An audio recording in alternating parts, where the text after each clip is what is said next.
Hola con todos y con todas, mi nombre es Matías Terán y el día de hoy les traigo esta presentación sobre la Guerra Fría, un tema súper importante para la historia del mundo y bueno, empecemos.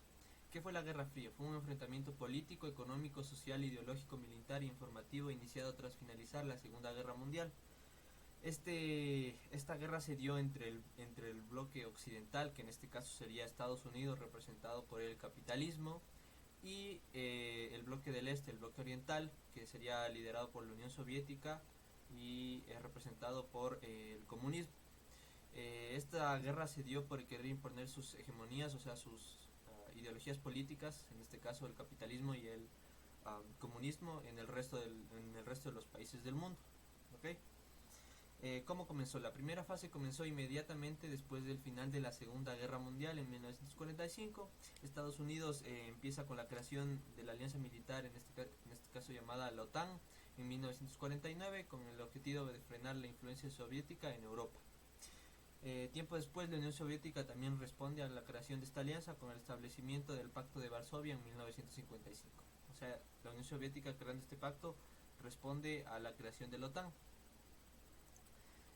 Aquí es cuando la Unión Soviética y los Estados Unidos comienzan a competir por la influencia en América Latina, Oriente Próximo y los estados recién descolonizados de África y Asia.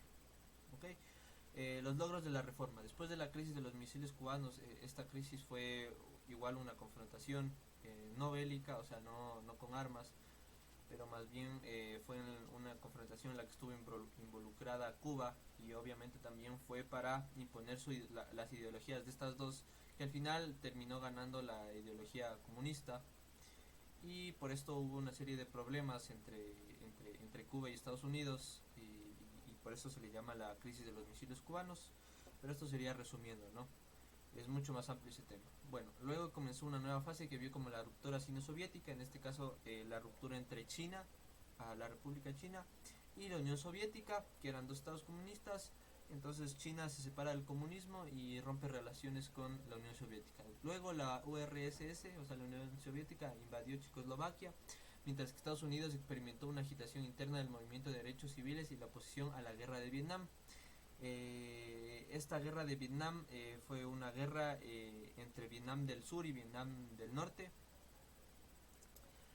Vietnam del Norte representado por el comunismo y por la Unión Soviética, y Vietnam del Sur por Estados Unidos. Entonces hubo una guerra que ya se conoce. Entonces, debido a esto fue una guerra debido a que querían imponer igual su ideología política.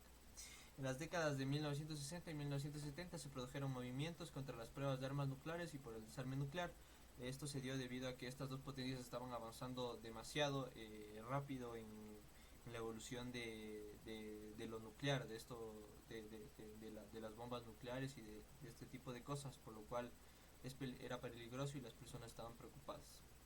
En la década de 1970 ambas partes comenzaron a hacer concesiones para la paz y la seguridad, marcando el comienzo de un periodo de distensión y las relaciones de apertura de los Estados Unidos con la República Popular China como un contrapeso estratégico para la URSS. O sea, en la década de 1970 se arma unas concesiones para la paz, para que haya buenas relaciones entre estas dos potencias.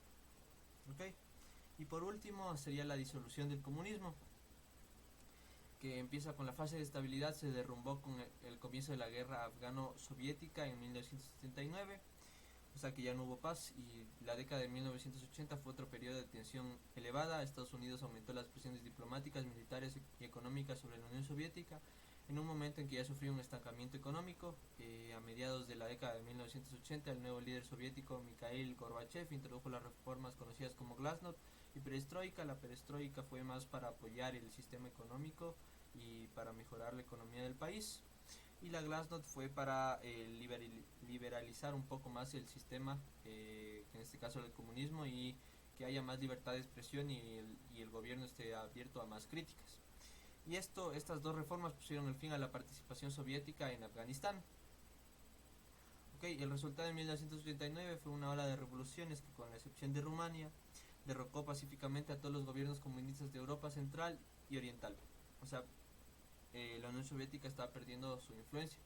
El propio Partido Comunista de la Unión Soviética perdió el control del territorio y fue prohibido luego de un intento fallido de golpe golpe de Estado en agosto de 1991 contra el gobierno anticomunista de Boris Yeltsin. O sea, hasta en la Unión Soviética el Partido Comunista había perdido su territorio y su control sobre este país. Esto a su vez condujo a la disolución formal de la URSS en diciembre de 1991, la declaración de independencia de las repúblicas constituyentes y el colapso de los gobiernos comunistas en gran parte de África y Asia. O sea, terminamos con la conclusión de que en este caso, en esta guerra que no fue tan un conflicto bélico, por así decirlo, la terminó ganando Estados Unidos, porque en la Unión Soviética el propio Partido Comunista perdió el control, y además en 1989 todos los gobiernos comunistas de Europa Central y Oriental ya perdieron su poder y salieron del poder. Entonces esa sería la conclusión de que quien perdió la Guerra Fría fue la Unión Soviética. Esto sería todo, muchas gracias por escucharme y gracias.